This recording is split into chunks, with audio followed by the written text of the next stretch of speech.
நாட்பட நாட்பட குறைந்து கொண்டே போகும் என்பதை நீ நினைவில் கொள்ள வேண்டும். போகும் வழியில் உள்ள க்ஷேத்திரங்களை எல்லாம் தரிசித்துக் கொண்டு போக எண்ணி இருப்பதால் நாம் இங்கிருந்து சீக்கிரம் புறப்படுவது நல்லது. எனக்கு ஒரு யோசனை தோன்றுகிறதப்பா.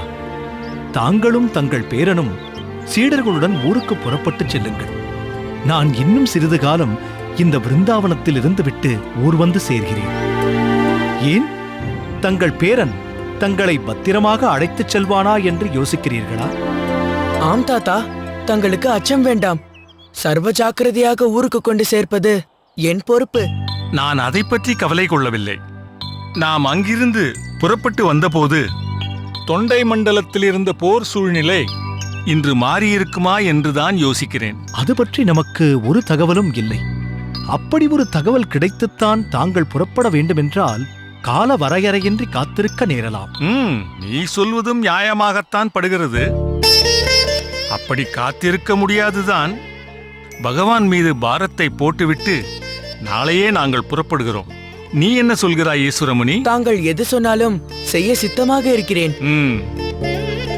தயங்காமல் புறப்படுங்கள் அப்பா. நல்ல விதமாய் ஊர் போய் சேருவீர்கள். சரி, இதன் மூலம் சில காலம் யமுனை கரையில் இருந்துவிட்டு வரவேண்டும் என்ற உன்னுடைய அபிலாஷையும் சீக்கிரம் ஊர் சென்றடைய வேண்டும் என்ற என்னுடைய ஆசையும் நிறைவேறும். ஈஸ்வரமுனி, நாளை நாம் புறப்படுவதற்கு வேண்டிய ஏற்பாடுகளை செய். சரி தாத்தா.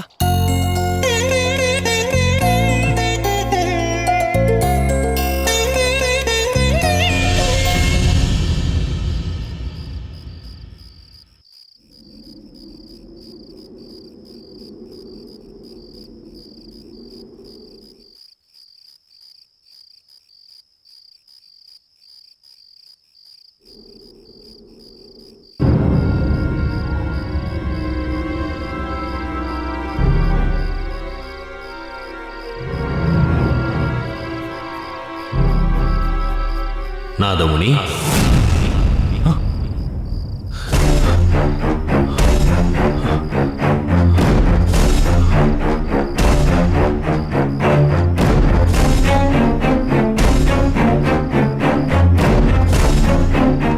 யாரோ என்னை அழைத்தது போல் இருந்ததே.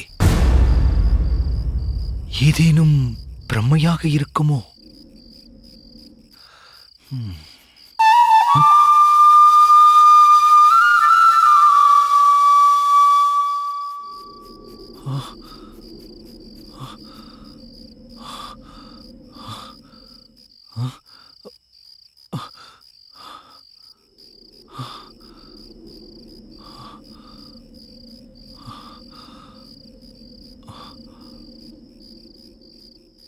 இவ்வேளையில் எங்கிருந்து புல்லாங்குழல் சப்தம் கேட்கிறது?